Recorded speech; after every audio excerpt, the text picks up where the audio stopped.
La reine Elisabeth est morte. Les avis sont partagés dans le monde entier. Il y a eu beaucoup d'hommages et dans le même temps, beaucoup de critiques dans certains pays anglophones en Afrique.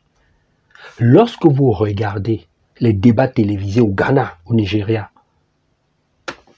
il y a des gens qui vous disent qu'ils ne ressentent aucune empathie pour elle et pour sa famille. Qu'est-ce qui explique cela? La colonisation. Installez-vous bien, regardez cette vidéo, vous revenez. Je vais vous faire une analyse objective. Commencez à partager la vidéo, à tout de suite. Retour sur les relations entre la reine et l'Afrique avec Guillaume Biladier.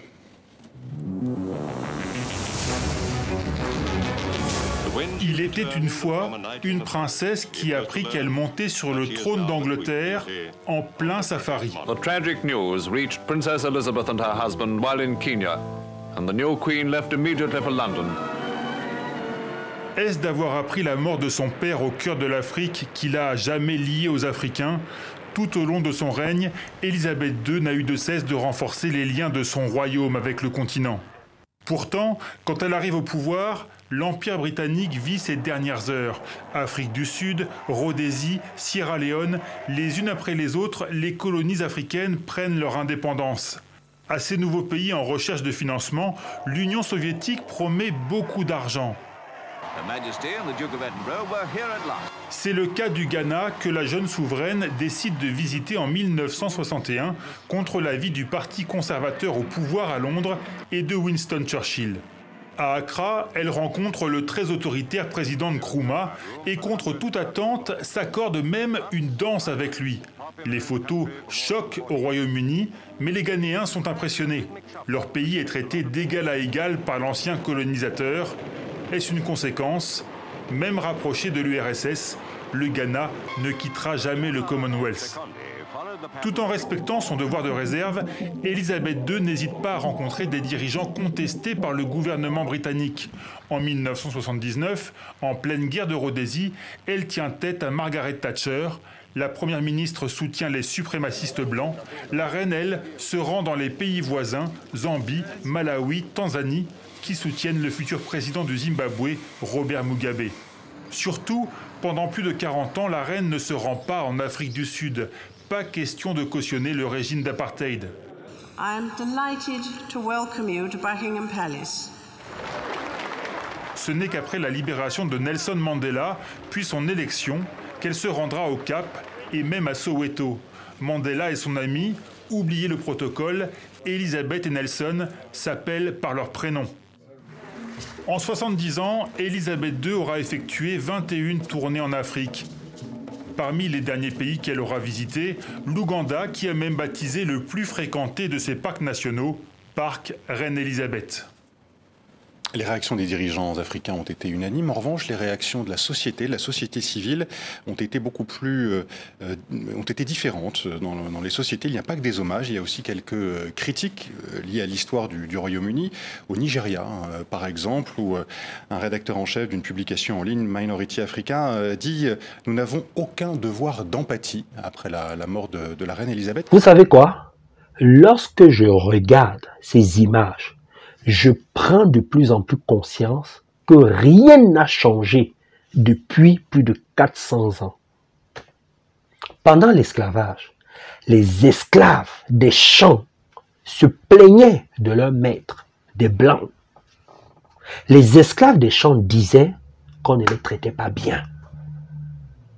Certains pleuraient, certains se faisaient frapper, d'autres se révoltaient et on coupait leurs pieds. Les plus têtus là, on les enchaînait. Ça c'était il y a plus de 400 ans. Aujourd'hui, nous sommes au 21e siècle. Vous-même, de vous à moi, qu'est-ce qui a changé? On continue à se plaindre. On continue à dire que c'est à cause des Blancs, des colonisateurs, qu'on souffre en Afrique. Que c'est de leur faute. On continue à dire que si nous ne sommes pas bien, c'est à cause de la France, de l'Angleterre. Dites-moi, qu'est-ce qui a changé? C'est le même système de pensée. Quand on vous dit que nous sommes enchaînés là à l'intérieur, qu'on doit se former à l'intelligence émotionnelle et relationnelle, les gens rigolent. Les gens disent, hey, Brian Lamboy dit n'importe quoi. Ça ne va pas là. Nous là, ça ne va pas là. Il faut dire ce qui est. C'est le même processus, la même relation qu'on entretient avec nos colonisateurs. C'est ce que les esclaves des champs faisaient.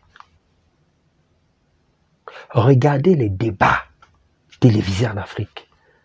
On passe le temps à se plaindre. Macron est comme ceci, la reine d'Angleterre est comme cela, les autres sont comme ceci, Joe Biden est comme ceci. Qu'est-ce qui a changé? Vous-même dites-moi. C'est pas ce que nos aïeux faisaient? Regardez, même quand il y a deux amis africains qui parlent entre eux, ils se plaignent. Moi, je coach actuellement les élèves qui font partie d'une école de commerce, une grande école internationale et tout ça. Et dans cette école-là, il y a les blancs, les noirs, les asiatiques et tout ça. C'est une grande école qui coûte cher. Quand vous écoutez les débats, les Africains sont toujours en train de se plaindre. Il y a quelques jours, j'ai arrêté ça, j'ai dit arrêtez. Il y a une blanche qui a dit à un Africain, pourquoi tu veux me rendre responsable de ce qui s'est passé il y a quelques années? Si tu as des problèmes psychologiques, va voir un psy. Arrête de m'embêter avec ça. On est en train de débattre, ça prend des ampleurs bizarres comme ça là. C'est ce que la blanche lui a dit. Ça ne vous dit pas quelque chose? On est trop passionné. On est encore enchaîné. Je travaille dans les entreprises, dans des secteurs que vous ne pouvez même pas vous imaginer. Il y a des noirs, des blancs. Les noirs sont toujours en train de se plaindre. Il y a le racisme. Si j'étais un blanc, on ne devait pas me faire ça, comme ceci et cela. Toujours en train de se plaindre. C'est une maladie émotionnelle. Pourquoi on vous dit ça, vous ne voulez pas accepter? Dès qu'on refuse quelque chose à un Africain et qu'on accorde ça à un blanc, il va dire que c'est le racisme. Quand on va creuser, ce n'est pas souvent le racisme. Il est vrai que le racisme existe. Mais on a un problème, on est enchaîné là. Je sais de quoi je vous parle, les amis. Je coach les noirs et les blancs, les hommes et les femmes. Je sais de quoi je parle. Il faut qu'on sorte de là. Ça, c'est la première remarque. Quand tu passes le temps à te plaindre, tu te positionnes en victime. Le colonisateur a compris ça. Tu ne peux jamais être en mode solution. Même quand tu trouveras des solutions, ce ne sera pas des solutions efficaces. Je suis dans la psychologie, je sais de quoi je vous parle. Je fais cette vidéo, j'ai envie d'être passionné. J'ai envie de parler avec mon cœur et pas avec ma tête pour que vous puissiez comprendre. Parce que je vis ça au quotidien. Que ce soit avec les élèves, les étudiants, les professionnels. On a ce problème. Et le problème, c'est que nous sommes dans le déni. On ne veut pas le reconnaître. Regarde même dans ta propre vie. Quand tu passes ton temps à dire à ton mari, à ta femme, c'est de ta faute, c'est de ta faute, c'est de ta faute. Quand est-ce que tu as le temps de te poser pour trouver une vraie solution, une solution qui fonctionne, une solution qui marche? Tu ne peux pas. Parce que tu ne permets pas à ton cerveau de se mettre en mode solution. C'est un problème. Et voilà le problème que nous avons.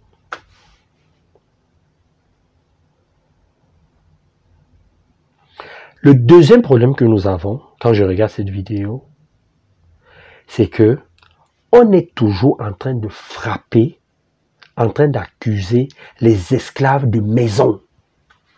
Pendant l'esclavage, les esclaves des champs se plaignaient des esclaves de maison en disant « Oui, vous avez des avantages, c'est vous qui nous trahissez, c'est à cause de vous qu'on souffre ici. » Ce qui était vrai, c'est pas faux ce que les esclaves des champs disaient aux esclaves de maison. Mais les esclaves de maison, ils se comportaient comme tout être humain. Quand tu es quelque part, tu as les avantages. Tu es bien traité. Tu as peur qu'on te tue. Tu as peur qu'on t'envoie dans les champs. Alors qu'est-ce que tu fais? De temps en temps, tu trahis. Mais de temps en temps, tu donnes aussi des conseils aux esclaves. Des gens en disant, faites attention, ne faites pas ceci, ne faites pas cela. Finalement, qu'est-ce que ça crée? Ça crée un système dans lequel toi tu as peur, les autres sont courageux et rien n'avance. Tu deviens un traître et de temps en temps tu es dans l'empathie. Ça crée un mélange comportemental qui n'a pas de sens. C'est ça qui se passe aujourd'hui. Qu'est-ce qui a changé? Certains présidents sont les esclaves de maison. Quelqu'un qui est au pouvoir, quand il se sent menacé, qu'est-ce qu'il fait? Il signe les accords, il vend les terres, il vend le sous-sol. Parce qu'il est en mode survie, il a peur pour sa vie. Tu as beau lui dire, c'est à cause de toi, tu es au pouvoir depuis 30 ans, depuis 40 ans, tu vas passer le temps à te plaindre. La vérité, c'est que toi, esclave de champ, tu n'as pas de solution. La population n'a pas de solution. On se plaint. Et l'esclave de maison est là, il est assis. Il parle avec son patron. Il parle avec le colonisateur. Qu'est-ce que tu vas faire à part te plaindre? Tu n'es pas organisé. C'est compliqué pour toi. Rien n'a changé depuis plus de 400 ans. Les présidents, là, ils sont en mode survie. Certains sont même conscients qu'ils doivent changer les choses. Mais vous pensez qu'ils sont libres? Ce sont les esclaves de maison. N'écoutez pas ce que les gens vous disent. Hein. Quand les gens vous disent, ouais, ils vont signer les partenariats, ils font ceci, ils font cela, ils sont vraiment libres, ils sont en train de sortir de la colonisation, c'est faux. Ça, c'est ce qu'on veut vous faire croire. Vous pensez qu'il n'y a que les pays africains qui font partie des 56 États membres du Commonwealth. Il y a l'Inde, il y a le Canada, il y a l'Australie. Ces pays-là ont été colonisés par les Anglais, par l'Angleterre. Comment ces pays-là ont fait? Ces pays-là ont compris la psychologie de leurs colonisateurs. Comment ils ont compris ça? C'est simple. Ils ne prononcent jamais ces deux phrases que j'entends beaucoup en Afrique. Même les intellectuels prononcent cette phrase. On veut un partenariat gagnant-gagnant.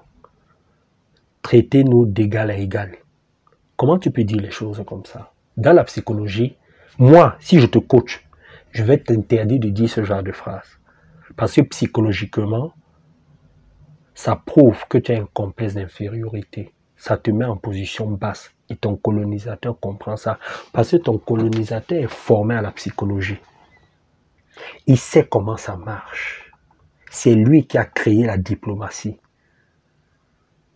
Quand tu dis à ton colonisateur, traite-moi d'égal à égal, faisons un partenariat gagnant-gagnant, lui, qu'est-ce qu'il comprend? Il comprend que tu veux ta liberté, que tu veux fuir. Il comprend que tu vas trouver d'autres partenaires. Alors, il fait semblant de te donner de la main droite ce que tu veux. Et il récupère cela de la main gauche. Comment est-ce qu'il va faire? Comme il est dans la psychologie, dans les émotions, il sait comment ça marche. Il sait qu'autour de toi, tu as des hommes qui veulent le pouvoir, qui veulent ta place. Il y a des gens qui ont des problèmes psychologiques liés à leur enfance. Le colonisateur sait tout ça. Il sait que il y a des gens autour de toi qui aiment le système européen. Il le sait. Alors, comment ça se passe? Tu as parfois les collaborateurs qui voyagent. Il y a des séances de travail avec les ambassadeurs. C'est comme ça que les liens se tissent. Et on choisit quelqu'un autour de toi pour te trahir. Donc même si tu es de bonne foi, même si tu as la volonté, à un moment, tu es obligé d'être un dictateur. Tu commences à mettre tes collaborateurs en prison. Et la population va commencer à dire, mais ce mec-ci, on pensait que c'était un démocrate, mais en fait c'est un dictateur. Mais toi, tu n'es plus dans la réalité. Parce que toi, tu veux faire avancer les choses. Tes collaborateurs cherchent ta place. Et finalement, ça crée un dysfonctionnement. Pourquoi? Parce que le ver est dans le fruit. La population commence à avoir une image bizarre à ton égard. Toi-même, tu commences à te méfier de tes collaborateurs. Tu ne sais plus à qui te confier. Et finalement, qu'est-ce que tu fais? Tu es obligé de vendre ton sous-sol parce que toi-même, tu as besoin de pouvoir. Tu as besoin de rester là. Tu commences à vivre dans l'espoir. Tu commences à te dire, ah, peut-être que ça va changer avec le temps. De temps en temps, tu fais un bon coup. Tu réussis à signer des accords avec un autre partenaire européen, asiatique. Et la population se dit, ouais, tu as réussi à sortir des griffes de ton bourreau. Mais la vérité, tu es en mode de survie parce que ton colonisateur te tient. Il ne se repose jamais. Il sait qu'autour de toi, il y a des gens qui ont soif de pouvoir. Voilà ce qui se passe en Afrique. Et les pays occidentaux qui ont été colonisés par l'Angleterre ont compris cela. Ils sont solidaires. Ils savent qu'il y a des traites autour d'eux. Le colonisateur lui-même a peut-être déjà été colonisé. Le colonisateur lui-même a eu des traîtres au sein de son gouvernement. Le colonisateur lui-même sait qu'autour de lui, dans son propre système, il y a des gens qui ont soif. Ce qui fait que lui, il s'est arrangé pour qu'autour de lui, qu'ils aient une seule bouche, une seule voix, un seul système de pensée quand il s'agit de la politique internationale. Mais entre eux, ils peuvent se déchirer, se battre. Mais quand il s'agit de la politique internationale, ils ont une seule voix. Observez tous les pays qui ont colonisé les pays en Afrique. Ils peuvent s'insulter entre eux. Les leaders, les partis d'opposition, tout ça, ils peuvent s'insulter. Mais quand il s'agit de la politique internationale, ils sont unis. De temps en temps, l'un d'eux peut dire la vérité. Ça, l'Afrique ne sait pas faire ça. Manque d'intelligence émotionnelle et relationnelle. Le Canada a su faire ça. L'Inde a su faire ça. L'Australie a su faire ça. Ils ont compris la psychologie de leurs colonisateurs. Nous, on n'a pas compris ça. Voilà le problème qu'on a. Alors, la seule solution que nous avons trouvée, c'est de se plaindre. Le peuple le plus bête au monde, l'Afrique. On est bête, hein? On est bête. Nous, ce qui nous intéresse, c'est du beau champagne, acheter des voitures, mater nos propres frères, nos propres sœurs, vendre nos sous-sols, de temps en temps montrer qu'on est un peu indépendant, des choses comme ça qui n'ont pas de sens. Alors que quand tu réfléchis, c'est vide. Chacun cherche à rester au pouvoir. Quand il y a un président qui est là, on cherche à le remplacer, mais pas pour changer le système, pour manger aussi, pour boire aussi. Je ne vous ai pas dit qu'on a un problème là. C'est ça qui explique pourquoi certains pays qui ont été colonisés par l'Angleterre s'en sortent. Et ceux de l'Afrique restent toujours esclaves. Mais du 21e siècle, nous sommes des esclaves modernes. Rien n'a changé. Vous allez vous plaindre en disant la reine Elisabeth a fait ceci, elle a trahi, elle a maltraité, elle a pris de l'or pour faire sa couronne. Qu'est-ce que ça va changer? Dans 2 semaines, on n'en parlera plus. Qu'est-ce que ça va changer? Qui a arrêté l'esclavage? C'est un blanc. Qui a décidé de décoloniser? C'est un blanc. Le panafricanisme a commencé ou pas en Afrique. Les Africains ne font rien d'eux-mêmes pour changer leur situation. Dites-moi ce qu'on a fait de nous-mêmes. Dites-moi comment nous-mêmes on a réussi à sortir des griffes de nos bourreaux. On n'a jamais réussi à faire ça. Je viens de vous dire, ce n'est pas nous qui avons arrêté l'esclavage. Ce n'est pas nous. Ce n'est pas nous qui avons créé le panafricanisme. Ce n'est pas nous. Ce n'est pas nous qui avons décidé qu'il faut arrêter la colonisation. Ce n'est pas nous. Ce n'est pas nous. Qu'est-ce qu'on a décidé vraiment? Vraiment, réfléchissons entre nous. Les autres peuples s'organisent. On voit comment l'Europe s'organise. On voit comment certains pays en Asie s'organisent. Qu'est-ce qu'on fait, nous? Qu'est-ce qu'on fait? J'ai organisé un séminaire l'année passée en Côte d'Ivoire. Quand j'ai fini ce séminaire, je suis allé au Cameroun. J'avais les francs CFA. Les francs CFA. De la Côte d'Ivoire, de l'Afrique de l'Ouest.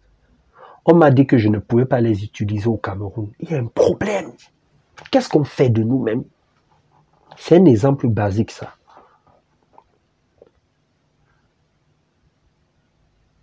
Je suis ici en France. Pour aller dans certains pays, je n'ai pas besoin de visa. Mais quand tu es en Afrique, pour quitter d'un pays à un autre, parfois on te demande le visa. Il y a quelque chose qui ne va pas. Non, vraiment, parlons entre nous. Hein. Rien n'a changé depuis plus de 400 ans. Je vous dis, on ne sait rien faire de nous-mêmes. On ne sait pas faire ça. Ce n'est pas une question d'être intellectuel. Hein. Parce que beaucoup de gens savent critiquer, savent répéter ce qu'ils entendent dans les médias et tout ça. Mais quand il faut faire des analyses profondes, on compte les Africains qui le font. On compte. Et pourtant, nous sommes très intelligents. Moi, je me suis souvent posé cette question. Je suis souvent resté comme ça et je me suis dit, Oumyobe, Thomas Sankara, Kwame Nkrumah et d'autres, les Kadhafi, d'autres qu'on a même oubliés, qui étaient encore beaucoup plus puissants, dans tous ces pays-là en Afrique. Qu'est-ce qui a manqué? Qu'est-ce qui se passe? Manque d'intelligence émotionnelle et relationnelle, c'est ça le problème. Regardez comment Kwame Nkrumah a fini. Comment Thomas Sankara a fini. Même Kadhafi. Regardez Kadhafi. Regardez les projets que Kadhafi avait. Regardez comment Kadhafi a fini. Quelqu'un qui a été reçu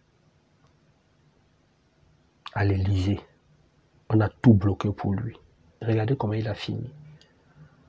Vous vous blaguez encore. Vous n'avez pas encore compris.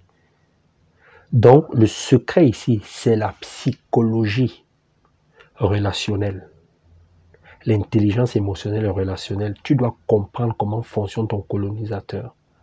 Ton colonisateur te donnera toujours de la main droite et va toujours récupérer de la main gauche. Arrête de pratiquer la diplomatie occidentale. Tu ne peux pas maîtriser la diplomatie occidentale parce que ce n'est pas toi qui l'as créée. Le créateur maîtrise sa chose plus que toi. Arrête de parler de diplomatie, tu ne sais pas ce que c'est. Tu ne sais pas. Arrête de regarder ce que tu lis dans les livres là. Tout est là. Tout est là. Vous pensez qu'on donne les secrets dans les livres? On ne donne pas les secrets dans les livres. C'est pour ça qu'il y a des clubs, il y a des sectes, il y a des congrégations. Vous pensez que c'est dans les livres qu'on dit tout? Ce qu'on dit dans les livres là, c'est la théorie. Si tu as des problèmes de colère, si tu as du mal à gérer ta colère à la maison, avec tes amis, tes enfants, au travail, tu regardes cette vidéo. Comment gérer sa colère? Comment se sentir bien dans sa vie personnelle comme au travail? Que faut-il faire pour que l'autre ne télécommande pas mes humeurs? Je ne suis pas un téléviseur. Ce n'est pas à l'autre de dire « sois content », ne sois pas content, saute, dors bien, énerve-toi, sois agacé, sois frustré. Non! Comment s'affirmer? On en parle dans cette vidéo. J'ai développé 4 méthodes qui te permettent de gérer ta colère, de fabriquer la paix intérieure, de te sentir bien dans ta vie personnelle comme professionnelle. Je t'explique tout dans cette vidéo. Commence à la partager. Les likes ne m'intéressent pas. Ce qui m'intéresse, ce sont les partages. Il y a une personne en ce moment qui s'énerve contre ses enfants, qui passe le temps à gronder ses enfants. Il y a une personne qui ne s'entend pas dans son couple. Quelqu'un qui ne se sent pas bien dans son travail. Un entrepreneur qui galère. Quelqu'un qui n'est pas d'accord avec tout ce qui se passe en ce moment dans la vie.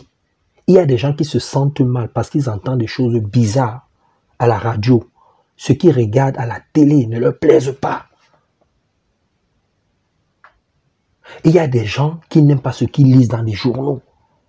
Peut-être que toi-même, tu n'arrives pas à te contrôler dans certaines situations. Donc, en partageant cette vidéo, tu m'aides à aider cette personne. Tu es en train de recevoir gratuitement, retransmets, redonne gratuitement. Je coach et j'aide beaucoup de personnes à travers le monde, que ce soit en Amérique, en Asie, en Afrique comme en Europe. Il y a des gens qui bénéficient de mes accompagnements. Aujourd'hui, c'est à ton tour de bénéficier de cela gratuitement. Toutes les personnes que j'accompagne, je les appelle les athlètes de la réussite.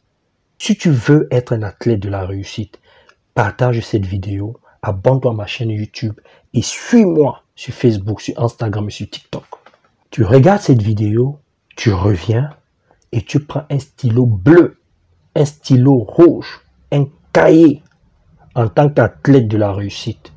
Tu prends des notes, ça va beaucoup t'aider dans ta vie personnelle comme professionnelle. À tout de suite.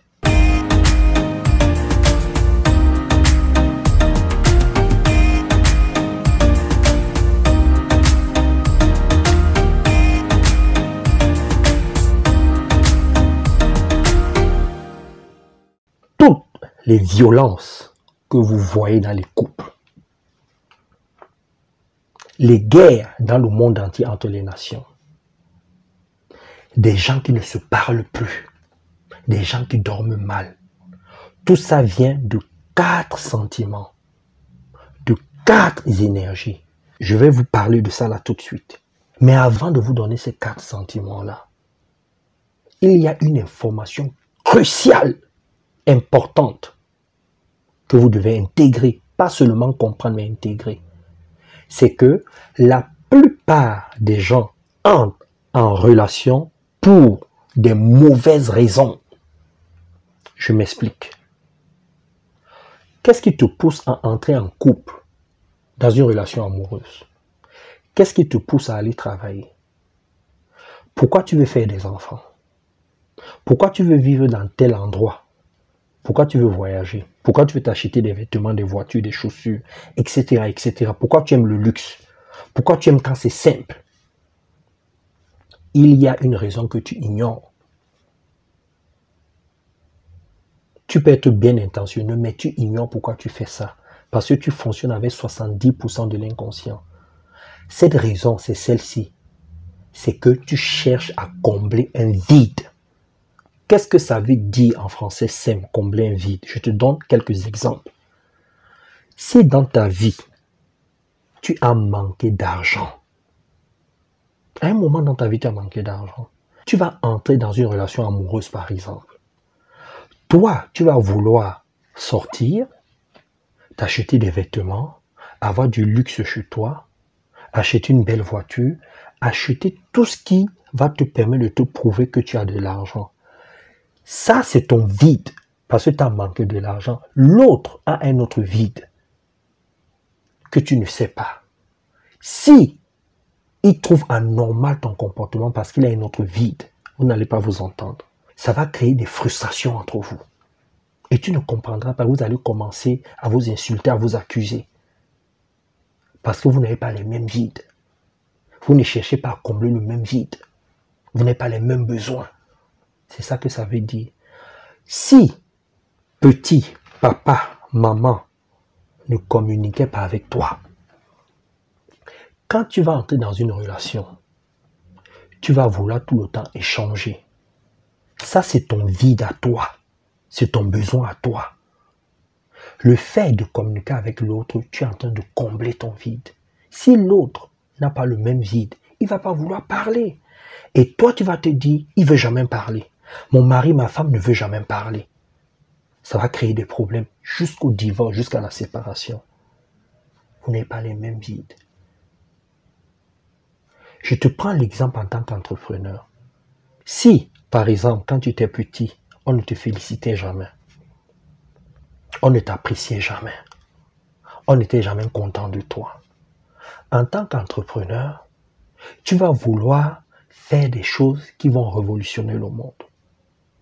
Tu vas vouloir satisfaire tes clients. L'argent ne sera pas très important pour toi, mais un autre entrepreneur qui a manqué d'argent, lui, il va chercher à faire 10 000, 20 000 euros et il sera prêt à tout pour faire cet argent, quitte à escroquer les autres. Vous serez deux entrepreneurs avec deux objectifs différents. Et toi, tu seras beaucoup plus déçu lorsque tes clients ne vont pas te dire merci. Même s'ils te payent, le fait qu'ils ne te disent pas merci, qu'ils ne te disent pas que tu fais un bon travail, ça va te décourager et tu ne comprendras pas pourquoi. J'ai ces cas en coaching. Ça va te mettre en colère. Ça va t'agacer, ça va te frustrer. Au travail, c'est pareil. Donc parfois, il y a des gens qui ont besoin de communiquer beaucoup plus que d'autres. Il y a des gens qui ont besoin d'argent plus que d'autres. Il y a des gens qui ont besoin de beaucoup plus de sérénité que d'autres. Tout ça, ce sont des manques de vide que la plupart des gens cherchent à combler. Quel est ton vide? Quel est ton manque? Quels sont tes besoins profonds? C'est par là que tout commence. Tu peux être bien intentionné lorsque tu entres dans une relation. Mais le fait que tu sois mal informé, parce que tout se passe dans ton inconscient, on ne t'a pas appris comment ça fonctionne, tu pètes les plombs, tu t'énerves, tu es agacé, tu es irrité, etc., etc., et tu te sens mal. Et c'est là que ta colère commence. C'est là que tu commences par te sentir mal. Ça, c'est la première information que tu dois avoir. Donc, mets-moi déjà dans les commentaires quels sont tes vides à toi. Parce qu'on n'a pas les mêmes vides. Je vous ai demandé de prendre un stylo bleu, un stylo rouge, un cahier. Prenez des notes. Comment ça construit ton paradis? C'est ici que tu dois construire ça. Oublie le ciel là. Vis ici. Apprends à être heureux ici. Apprends à être serein ici. À retrouver la paix intérieure ici. Quand tu meurs, c'est autre chose. Tu ne sais pas ce qui se passe. Commence là. Expérimente. Vois avec tes propres yeux la vie que tu veux te donner. Fabrique cela. Je te montre comment on fait. Alors, regardez maintenant ce schéma. J'ai fait ça pour vous. Lorsque tu as un vide, tu montes, tu descends, tu te mets dans un état d'être qu'on appelle l'attente. Quand tu es en attente, tu n'as pas le choix. Tu es mécaniquement, automatiquement en mode survie. Quelqu'un qui est en mode survie, qu'est-ce que ça veut dire? Ça veut dire que tu attends que l'autre vienne te sauver, que l'autre t'apporte satisfaction, que l'autre te fasse plaisir, qu'il te dise oui. Je vous donne des exemples simples. Le fait que l'autre ne veuille pas communiquer avec toi, ça te met en attente. Tu es frustré, tu te dis mais pourquoi il ne me donne pas ça? Tu as besoin d'argent, pourquoi il ne me donne pas ça? Tu as besoin de sexe. Alors quand tu es en mode survie, qu'est-ce que tu commences à ressentir? Tu te sens menacé. Quand tu te sens menacé, ça veut dire que tu es en danger. C'est ça, la mode survie. Tu es dérangé, gêné. Pas bien. Oui ou non? Pendant que je suis en train de parler là, fais-moi déjà des liens avec ta vie personnelle et professionnelle. Et ça va te permettre de mieux intégrer ce que je dis là. Maintenant, je vais aller beaucoup plus loin. Lorsque tu te sens menacé, dérangé, pas bien, gêné, tout ça. Toi, tu penses que ça s'arrête comme ça. Tu as un corps. Dans ton corps, il y a des choses qui se passent. Quand tu es en mode survie, tu déclenches une hormone, un liquide qu'on appelle le cortisol. C'est un liquide. Ce liquide-là est fabriqué dans les glandes surrénales, c'est-à-dire au-dessus des reins. Quand ce liquide-là sort, quand on dit que tu sécrètes, ça veut dire que les glandes surrénales font sortir, évacuent ce liquide-là. Tu penses que ce liquide-là va où? Écoutez bien, ce liquide-là va dans tous les organes de ton corps. Ça va dans l'estomac, dans les intestins, dans le cœur, ça monte jusqu'au cerveau, ça va partout. Tu dois comprendre quelque chose, c'est que tu n'as pas que tes pensées. Il y a ton corps qui fait des choses. Quand ce liquide-là sort des glandes surrénales, tu es déjà en mode danger. Alors c'est quoi la suite de tout ça? Ce liquide-là, quand il commence à circuler à travers tes différents organes, jusqu'au cerveau, qui est un organe bien sûr, ça va créer ce qu'on appelle des boules d'angoisse, des douleurs abdominales. C'est tout ça qu'on appelle des tensions. Donc ça va créer des tensions dans ton corps. Et quand tu commences à ressentir de telles tensions, comme des boules d'angoisse, des douleurs abdominales par exemple, ces tensions-là vont créer 4 types de sentiments. 1. La frustration. La frustration, c'est lorsque tu es déçu, insatisfait. 2. Ça va créer la contrariété. La contrariété, c'est lorsque tu es fâché, ennuyé, désolé, mécontent, affligé, lorsque tu ressens du chagrin. Ça, c'est 2. 3. Tu vas te sentir agacé. Tu te sens agacé lorsque tu commences à devenir impatient, lorsque tu te sens gêné. Ensuite, il y a un autre sentiment, un autre état d'être que tu vas ressentir, qu'on appelle le stress. Le stress, c'est quoi? C'est lorsque tu te retrouves dans une situation éprouvante. Ton organisme va créer un mécanisme psychologique qu'on appelle le stress. C'est quoi ce sentiment éprouvant-là? C'est lorsque tu te retrouves par exemple dans une situation où tu te dis « je ne vais pas y arriver, c'est trop compliqué ». Tu as peur de ce qui va t'arriver. Tu commences à imaginer le pire. Tu te dis « non, c'est chaud pour moi là ».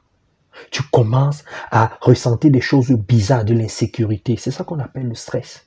Alors j'entends beaucoup de gens dire « moi je ne stresse pas, moi je gère le stress ». Faites attention.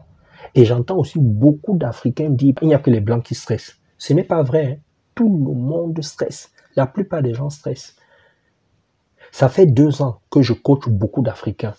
Parce qu'avant, je ne coachais que les Européens, les Asiatiques, les Américains et tout ça. Aujourd'hui, là, je coach beaucoup d'Africains. Il y a beaucoup d'Africains qui stressent. C'est une croyance, ce n'est pas vrai, il n'y a pas que les Blancs. C'est un problème humain à la base.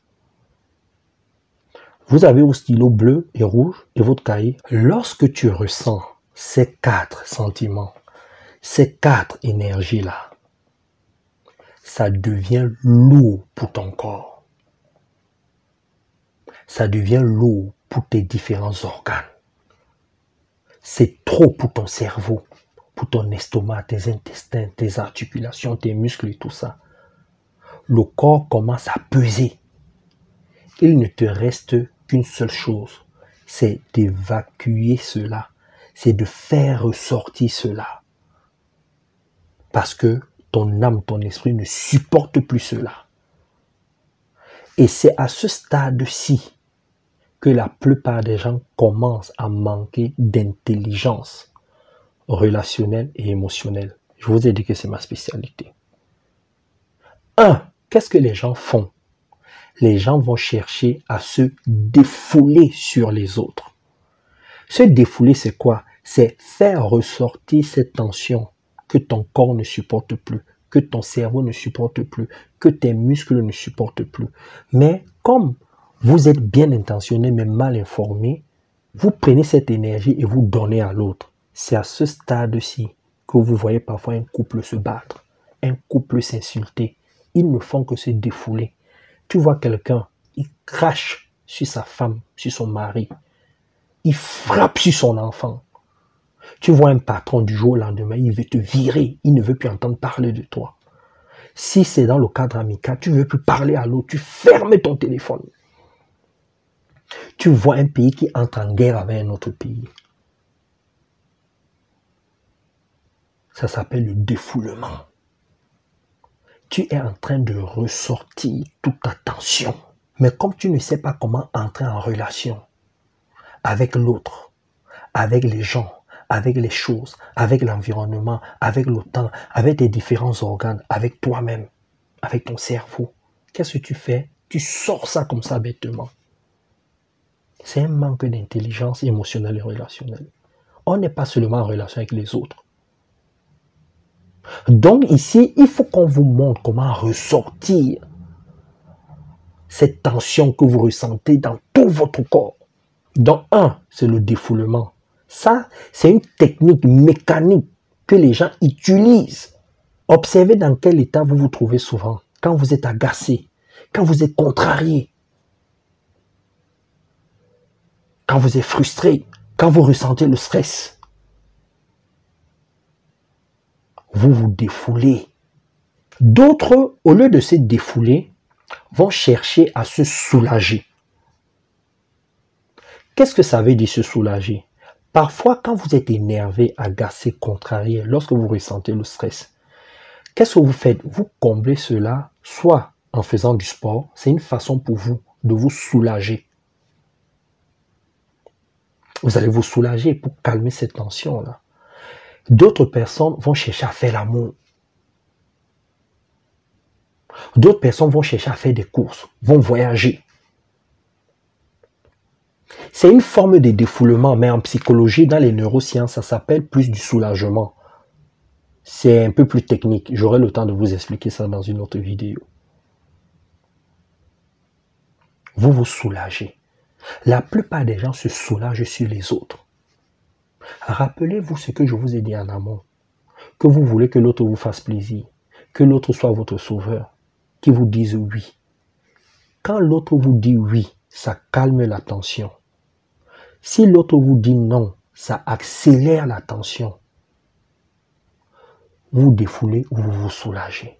En troisième, il y a des gens qui se croient parfois beaucoup plus malins. Et d'autres qui sont bien intentionnés mais mal informés. Ceux-là ne vont pas se défouler, ne vont pas se soulager, mais vont chercher à gérer leur frustration, leur agacement, leur stress, leur contrariété.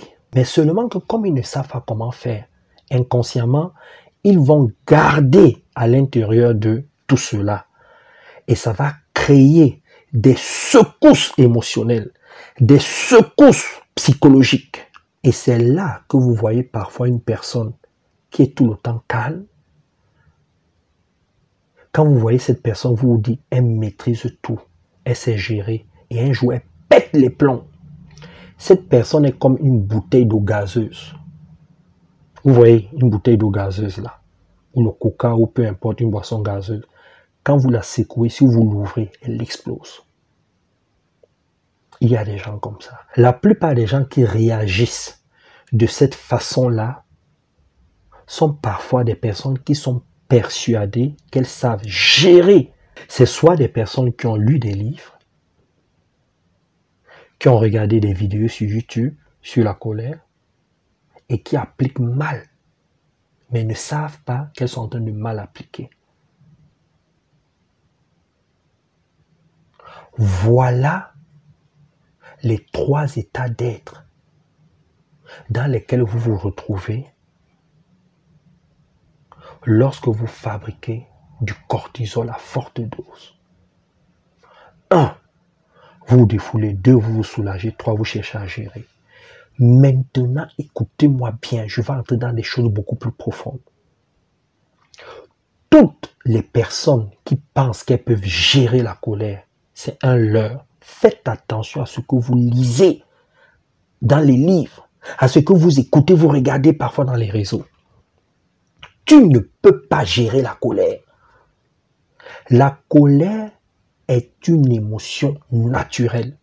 Tu arrives au monde avec la colère. Ce n'est pas papa, ce n'est pas maman, ce n'est pas la société qui t'apprend à gérer la colère, qui te met la colère dans ton corps. Tu arrives au monde avec. C'est un outil qui te permet de gérer toutes les situations où on te dit non, où les gens ne sont pas d'accord avec toi. C'est un outil, une émotion qui te permet de gérer toutes les situations qui ne vont pas dans ton sens. Si tu crois en Dieu, Dieu a placé ça en toi comme ça. Si tu ne crois pas en Dieu et que tu crois au hasard, le hasard a fait ça comme ça. Mais comme la plupart des gens ne savent pas à quoi sert la colère, la plupart des gens te disent qu'il faut gérer la colère. Moi, j'ai mis gérer la colère parce que c'est le verbe d'action que la plupart des gens utilisent. Donc, pour me faire bien comprendre, pour avoir un bon moyen de transmission, j'ai mis ce verbe-là, ce verbe d'action-là, gérer. Mais tu ne peux pas gérer la colère. Tu ne peux pas gérer un outil, une émotion, une énergie qui est beaucoup plus forte que toi, qui te connaît plus que toi-même.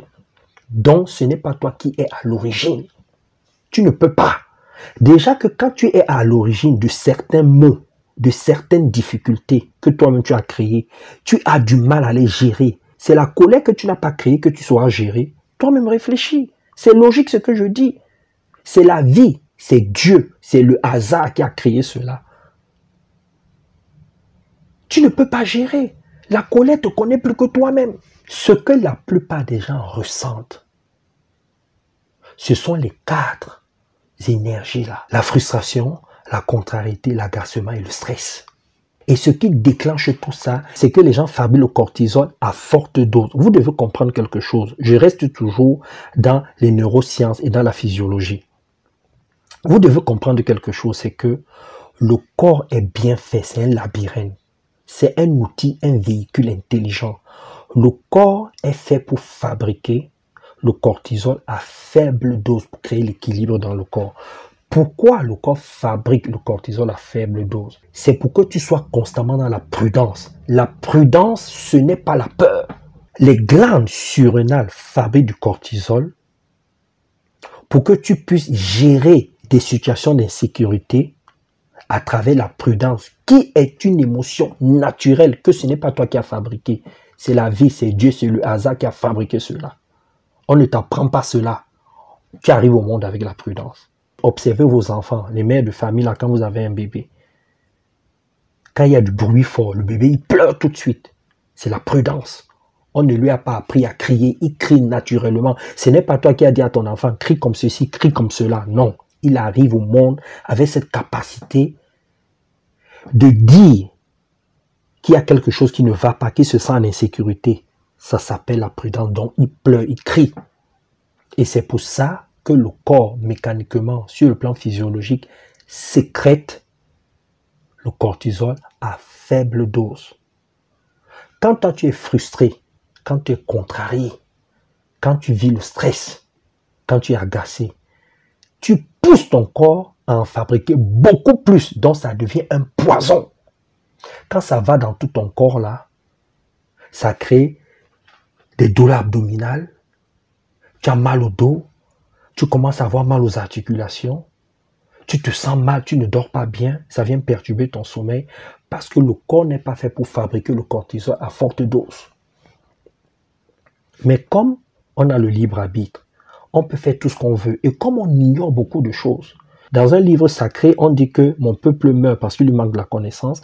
Le fait que tu n'aies pas cette connaissance-là te pousse à fabriquer le poison. Donc c'est toi-même qui fabrique le poison et qui te met dans des états où tu n'arrives plus à te contrôler. Ce n'est pas la colère. Ce que la plupart des gens ressentent, c'est la rage. La rage est la continuité, le prolongement de la frustration, de l'agacement, de la contrariété et du stress. Ce n'est pas la colère. La colère n'a rien à voir avec ce que les gens ressentent. La colère, c'est je ressens une émotion, une sensation vive qui me dit je ne suis pas content de ce qui se passe. Mais dans la colère, il y a l'amour. Et dans l'amour, on dit non à l'autre de façon vive et pas de façon violente. Il y a une différence entre ce qui est vif et ce qui est violent. Dans la colère, on est vif. Dans la rage, on est violent. Donc, ce que tu ressens là, c'est la rage qui s'exprime sous plusieurs formes. Ce n'est pas la colère. C'est important de comprendre cela. Tu as ton stylo bleu, ton stylo rouge, on continue. J'ai développé une technique d'intelligence émotionnelle et relationnelle qui te permet de gérer toutes les situations qui ne vont pas dans ton sens, qui ne te plaisent pas, que tu ne comprends pas. Des situations où tu ne trouves pas satisfaction. J'ai mis en place cette technique-là pour que tu puisses gérer les frustrations, l'agacement, la contrariété, le stress. Pour que tu aies une attitude saine vis-à-vis de la colère, parce que tu ne peux pas gérer la colère. Et comment faire? J'ai mis un programme sur 5 mois. En 5 mois, je te montre étape par étape comment avoir une attitude saine vis-à-vis de sa colère. Comment fabriquer la paix intérieure. Comment fabriquer la sécurité, la sérénité. Comment fabriquer la vie que tu veux te donner. De quoi est composé ce programme? Regarde bien, ça va beaucoup t'aider. 1. Je vais t'amener avec mes outils à avoir une relation saine avec tes organes. Parce que c'est dans les glandes surrénales que tu fabriques du cortisol. Donc, au lieu que tu passes ta vie inconsciemment à fabriquer du cortisol, je veux te montrer comment tu dois fabriquer la dopamine. Maintenant, c'est quoi la dopamine? La dopamine est un liquide, comme le cortisol. On appelle ça une substance chimique. Il ne faut pas que le mot chimique te fasse peur. Pour ceux qui sont allés à l'école, vous savez ce que c'est la chimique. Il faut que tu saches que la dopamine est un neurotransmetteur, un neuromédiateur. Qu'est-ce que ça veut dire en français simple? Parce que là, je suis un peu dans les neurosciences et je sais que tout le monde ne va pas comprendre. Ça veut dire simplement que c'est un messager chimique. C'est un messager. Vous devez comprendre que le corps est fait de telle sorte que quand vous vivez une situation qui ne vous plaît pas, c'est pas dans votre couple, dans votre vie personnelle comme professionnelle, il y a des messages chimiques qui se déclenchent en vous à travers ces liquides-là. C'est ça qu'on appelle en neurosciences des neuromédiateurs, des neurotransmetteurs. Par contre, pour déclencher la dopamine, le corps utilise des neurotransmetteurs bien spécifiques. Vous devez tout faire pour comprendre comment votre corps fonctionne. C'est ça qui va vous donner un meilleur comportement, qui va vous permettre de savoir comment vous positionner dans vos vies personnelles et professionnelles. Pendant les formations, je vais vous amener de façon technique, avec mes méthodes à moi, à fabriquer de façon équilibrée ce liquide-là. Alors ce liquide-là, vous devez comprendre quelque chose. Regardez bien l'écran. C'est le liquide qui vous permet de créer le plaisir, la motivation, qui vous permet d'avoir un bon sommeil. Il vous permet aussi d'avoir la maîtrise de vos gestes, de vos paroles, d'être attentionné les uns envers les autres. Il joue un rôle très important dans le comportement. C'est ce liquide-là qui permet au cerveau de se sentir récompensé parce que le cerveau a besoin d'être content. Il a besoin de récompense parce qu'il travaille énormément. Il travaille 24 heures sur 24. Ça, c'est la première partie de ma formation, de mes coachings avec vous. C'est du sérieux. Je vous dis, on ne se lève pas comme ça, on commence à dire on va gérer sa colère, on va apprendre à se maîtriser, on va contrôler ses gestes. On ne fait pas ça. La preuve, vous essayez de faire ça, vous voyez que ça ne marche pas. Ça, ce sont des techniques, des méthodes que j'ai développées pendant des années. J'ai commencé à développer ça lorsque je me perds dans la forêt équatoriale africaine. Quand je sors de là, je mets ça en place et ça a aidé des milliers de personnes et dans tous les domaines, que ce soit personnel comme professionnel.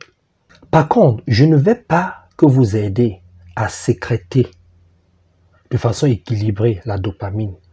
Vous allez aussi sécréter d'autres molécules qui se trouvent dans votre corps, qui vont vous apporter la sérénité, le plaisir, tout ce que je vous ai dit. 2, on va travailler dans la psychologie. Je vais vous amener d'abord à faire la différence entre le cerveau et l'esprit. Parce que ce n'est pas la même chose. Le cerveau, c'est un instrument de traitement d'informations avec des rôles bien spécifiques. L'esprit, c'est ton vrai toi-même. Pendant les formations, vous aurez le temps de comprendre cela. C'est ton vrai toi-même. La plupart des gens font à partir de leur cerveau au lieu de faire à partir de leur esprit. Parce que l'esprit crée, le cerveau stocke et les gens font le contraire. Donc il y a dysfonctionnement. Ce qui fait que tu passes ton temps à t'énerver, à ne pas contrôler ta vie et tu n'as pas la vie que tu souhaites. En faisant bien ces différences, en voyant comment ça fonctionne, en expérimentant ça, vous allez comprendre. C'est pour ça qu'il y a 5 mois de formation. Ça, c'est 2. Et là, nous sommes dans la psychologie. Et ensuite, nous allons travailler dans la spiritualité. Ça, c'est 3. Il y a 4 étapes. Ça, c'est en 3. En 3, la spiritualité, c'est quoi? Je vais vous amener à écouter de façon active votre âme. Parce que j'entends beaucoup de gens parler de l'âme. C'est quoi l'âme? Quel est son rôle? Comment l'âme agit dans votre corps? Comment l'âme est en accord avec la vie, avec l'extérieur, avec les autres. On va parler de tout ça pendant la formation. Et vous allez expérimenter. Parce que c'est du coaching. Vous allez expérimenter ça dans vos vies personnelles et professionnelles. Je n'ai pas le temps de vous parler de l'âme ici, mais pendant les formations, pendant les coachings, vous allez expérimenter cela. Et ensuite, en 4, nous allons maintenant travailler sur le comportement. Quelle attitude gagnante il faut mettre en place? Quel est ton positionnement? Comment te comporter dans les différentes situations? Au travail, face à ton enfant qui est têtu, qui ne t'écoute pas, face à ton enfant qui t'écoute, comment te positionner face à ton mari, à ta femme qui ne veut plus de toi, qui n'est plus d'accord avec toi, qui est d'accord avec toi, qui veut quelque chose, etc., etc. On travaille tout ça en accord avec ton comportement, ton environnement et bien sûr en nous basant beaucoup sur les neurosciences. On va beaucoup travailler sur cette partie-là. Donc, je ne vois pas comment, avec cette formation, tu ne vas pas t'en sortir. Je ne vois pas comment tu ne sauras pas faire face aux situations qui ne vont pas dans ton sens, qui te frustrent, qui t'agacent, qui te contrarient et qui te stressent. Ce n'est pas possible. Je continue à dire, partage cette vidéo, ça va aider les gens. C'est un peu comme une mini-formation que je viens de vous donner là. N'oubliez pas, nous faisons beaucoup de formations, beaucoup de séminaires, beaucoup de conférences. Tout à l'heure, je vais vous mettre une vidéo, vous allez voir les séminaires, les conférences que nous faisons. Toutes les personnes qui veulent être accompagnées sur la colère, vous appelez à ce numéro-ci. On va vous dire ce qu'il faut faire pour intégrer le programme, pour vous faire coacher par moi dans vos vies personnelles et professionnelles. Peut-être ce n'est pas sur la colère, peut-être c'est sur d'autres choses, c'est sur la confiance en soi, c'est sur votre mission de vie. Peut-être c'est en tant que manager, c'est en tant qu'entrepreneur, je ne sais pas ce que tu vis en ce moment. Mais si tu veux entrer dans ce programme-là sur 5 mois, où il y a des formations, du coaching, du consulting personnel, appelle à ce numéro. Ça va transformer ta vie. À toi de jouer. Bisous et bye bye.